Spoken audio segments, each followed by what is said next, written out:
There is a moment, 37 years after two strangers first stood on a Los Angeles soundstage pretending to be father and daughter, when the pretending stopped being necessary.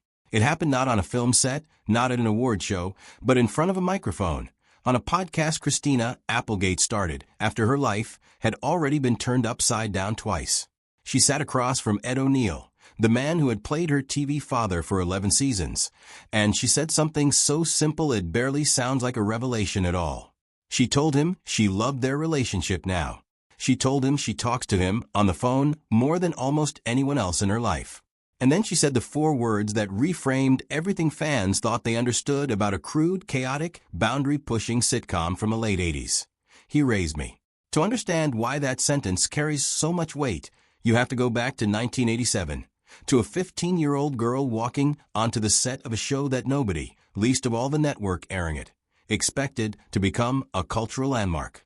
When Married, with Children premiered on the brand new Fox network in 1987, it was designed to be a rebellion. Every other family sitcom on television in the 1980s was selling warmth, wisdom, and moral lessons wrapped up by the end of each episode. Married, with Children was selling something else entirely. A shoe salesman who hated his job, a wife who refused to clean or cook, a son navigating adolescence badly, and a teenage daughter named Kelly Bundy who existed largely as a punchline about beauty without brains. It was crude. It was proud of being crude. And the actress hired to play Kelly was a teenager who had literally grown up on television, having worked as a child actor since infancy. Christina Applegate was 15 when production began. She was stepping into a character who was written, quite deliberately, as an object of desire and ridicule in the same breath. The jokes about Kelly's body, her intelligence, her wardrobe were constant, and they were adult jokes, delivered on a set filled with adult performers navigating adult material. It is not hard to imagine how that environment could have gone wrong for a teenage girl. Hollywood in that era was not exactly known for protecting its youngest performers. Ed O'Neill was in his early 40s when the show started, cast as Al Bundy, the perpetually defeated patriarch. He had trained as an actor at the University of Ohio and had spent years in New York theater before landing in Los Angeles. And by the time Married, with Children began, he had already lived through enough of the entertainment industry to understand its darker corners. What emerged between him and his much younger co-star was not scripted anywhere. It was not a producer's note or a studio directive. According to what Applegate herself has since described, O'Neill simply decided, on his own, that the teenager playing his TV daughter needed someone looking out for her, and he became that person. She has since put it about as plainly as it can be put. He went through everything with her. Not he was nice to me. Not he was a good scene partner. He went through everything with her. Across 11 seasons that spanned the years, she went from a 9th grader to a woman in her mid-20s, the years that, for almost anyone, do more to shape identity than any other stretch of life. It is worth sitting with that phrase for a moment, because it is easy to hear "he raised me" as a warm exaggeration, the kind of thing former co-stars say about each other in interviews to be gracious. But Applegate has been specific about why the phrase fits. She has said in her own words that O'Neill knew she was dealing with serious difficulties behind the scenes during those years, struggles that were affecting her in ways that went beyond the normal stress of being a young working actor. And she has credited him directly with being one of the steady forces that kept her from breaking apart during that period. This is not a small claim. A 15-year-old thrust into a hit show, playing a character built around sexualized jokes, working alongside adults, carrying a level of media attention that most adults never experience, is a 15-year-old at genuine risk. Applegate has spoken candidly in later years about having struggled with an eating disorder during the years she was on Married, with Children, a struggle that unfolded largely out of public view while millions of people were watching her play a character defined by her looks. It is against that backdrop that the presence of a trusted adult on set, someone treating her like an actual person rather than a punchline, mattered as much as it did. What made O'Neill's role different from a typical mentorship is that it did not end when the cameras stopped rolling in 1997. It did not fade the way most professional relationships fade once a show wraps, and everyone scatters toward their next project. Applegate and O'Neill kept talking. They kept calling each other. Whatever bond had formed on that soundstage in the late 80s turned out to be durable enough to survive the ending of the show, the passage of decades, new careers, new families, and eventually a level of adversity neither of them could have anticipated. 2 years into the show's run, in January of 1989, an episode called Her Cups Runneth Over aired on a Sunday night. The plot revolved around Al Bundy and a neighbor trying to track down a discontinued bra for Peggy, and included a brief scene of a nude model shown from behind. A Michigan mother named Terry Ricalta happened to catch the episode with her children, was appalled by what she saw, and decided to do something about it. She began writing letters directly to the show's advertisers. It worked, at least at first.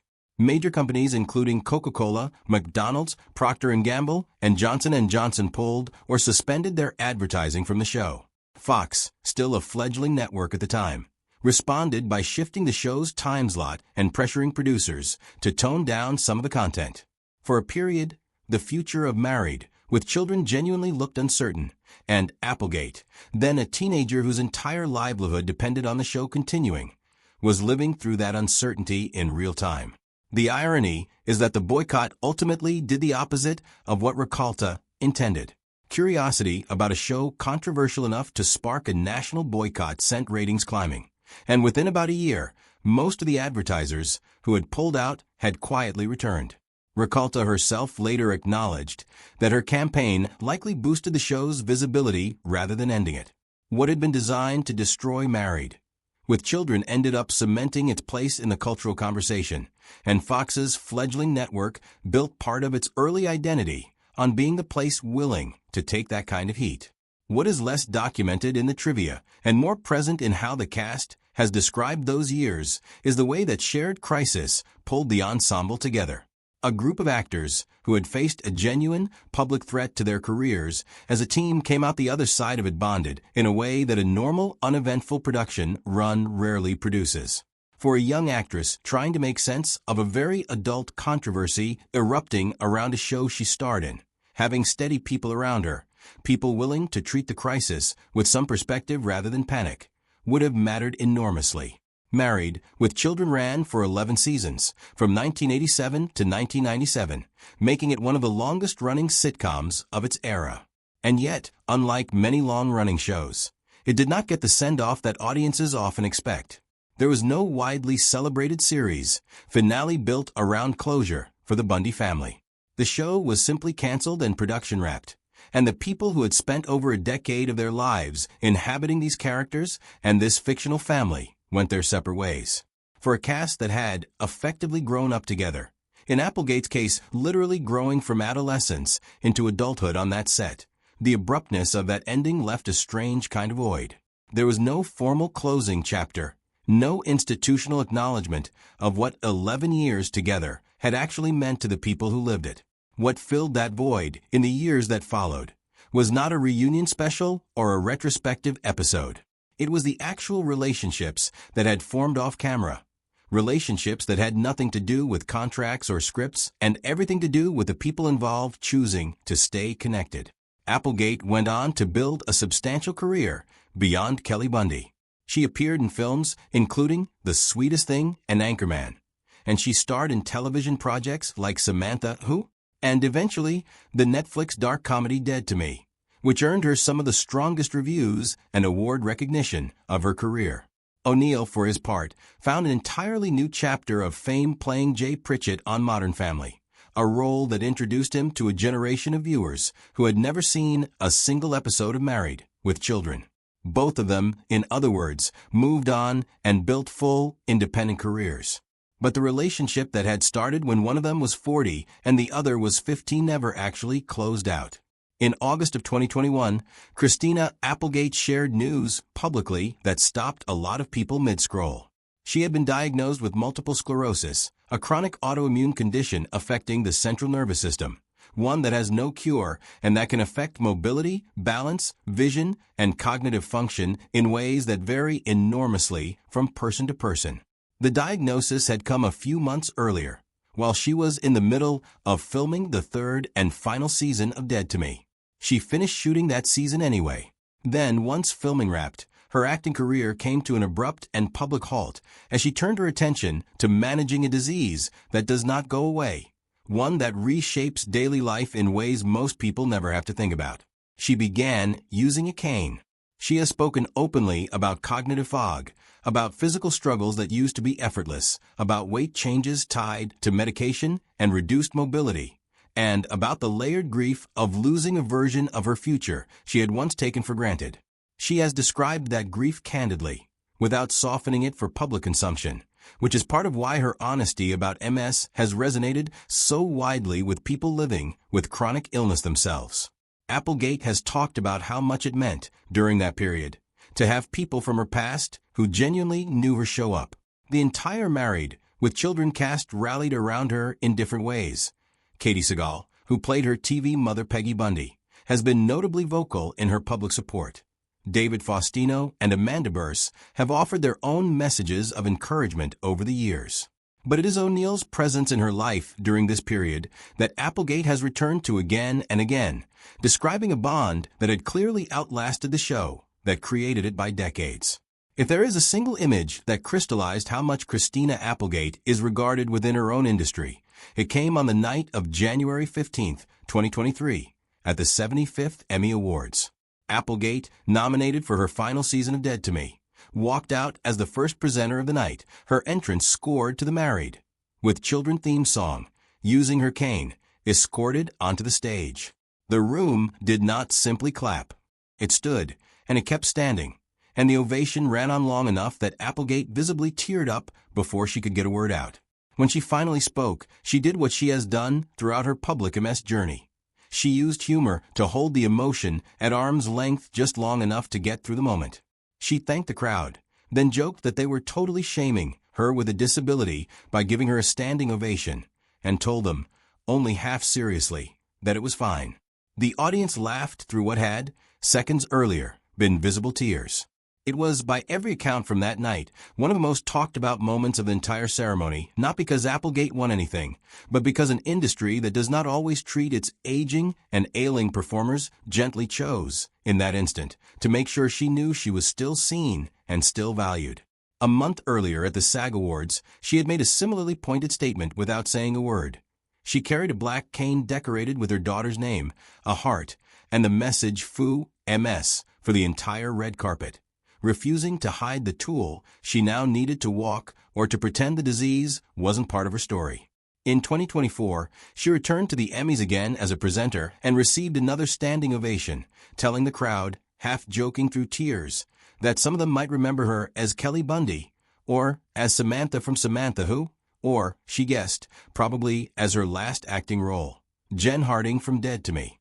Through all of these appearances, O'Neill has remained part of the private support system surrounding her, the person she has repeatedly singled out as having gone through everything with her, long after the show that made them famous together had ended. In the summer of 2024, Applegate launched a podcast called Messy, co-hosted with actress Jamie Lynn Sigler, another performer living with multiple sclerosis. The format gave Applegate a way to keep working and connecting with an audience on terms her body could actually sustain, without the 16-hour set days and physical demands that a traditional acting job requires. It also gave her something else, a venue to finally sit down with Ed O'Neill and talk openly about what their relationship had actually meant. When O'Neill appeared as her guest, Applegate introduced him by admitting she barely knew how to describe him. She told him plainly that he had raised her, and that whatever people liked or didn't like about who she had become, the credit or blame belonged to him. She talked about the years of her life she had spent around him, calling him not just a great actor, but an incredible human being. And then she went further, describing how much she valued their relationship as it exists now, at 52 years old, the two of them able to talk on the phone for hours, laughing, catching up on everything, in a way she rarely does with anyone else. She has said she is not someone who enjoys talking on the phone, and that she makes an exception for him. O'Neill, for his part, has been characteristically understated about the whole thing in public settings, describing working with her simply as fun, as something he genuinely enjoyed, the kind of low-key affection typical of someone who would rather show loyalty through decades of actual phone calls than through grand public statements. that contrast, her open emotional articulation of what he meant to her, his quieter, steadier presence, mirrors almost exactly the dynamic she has described from the original set 37 years earlier. He was never the one narrating the relationship. He was simply the one who showed up for it. Fans have wanted a formal married, with children reunion for years, and periodically the subject resurfaces in interviews with one cast member or another. But Applegate's MS diagnosis has fundamentally changed what a reunion could realistically look like. A traditional television revival, with long shooting days and physically demanding schedules, is simply not something her body can currently sustain, and she has said as much directly, telling reporters around the 2023 SAG Awards that she could no longer imagine getting up before dawn to spend 12 or 14 hours on a set. What has emerged instead is something arguably more meaningful than a scripted reunion special. An ongoing, real, and now publicly documented friendship that has adapted itself to Applegate's circumstances rather than demanding she adapt to a production schedule. The messy podcast conversation with O'Neill is, in a sense, the reunion that actually happened, built around a format that works for her health rather than around network programming needs. It did not require a soundstage, a script, or a call time. It required two people who have stayed close for nearly 4 decades sitting down and being honest with each other, on a platform Applegate built specifically so she could keep working and connecting on her own terms. That may end up being the more lasting story here. Not a nostalgic sitcom revival built to capitalize on old ratings, but a decades-long relationship between two people that started when one of them was a vulnerable teenager on a chaotic, boundary-pushing sitcom set, and that has quietly outlasted the show, the fame, the boycotts, the cancellation, and even a life-altering diagnosis. Christina Applegate did not expose some hidden scandal about Ed O'Neill. What she exposed, in her own words, on her own podcast, was something far simpler and far rarer in an industry known for disposable relationships. A man who decided on his own to look out for a teenage co-star in 1987, and who, by every account she has given since, never really stopped. That is the actual story behind the headlines, and it does not need embellishment to be remarkable. A 15-year-old walked onto a sitcom set that pushed every boundary television allowed at the time, and found, in the man playing her fictional father, someone who chose to treat her like a person worth protecting. 37 years, one national boycott, one abrupt cancellation, 2 separate acting careers, and one life-changing diagnosis later, she is still telling people, without hesitation, that he raised her. In an industry that so often chews people up and moves on, that kind of loyalty, quiet, unglamorous, and entirely real, is the part of this story actually worth telling.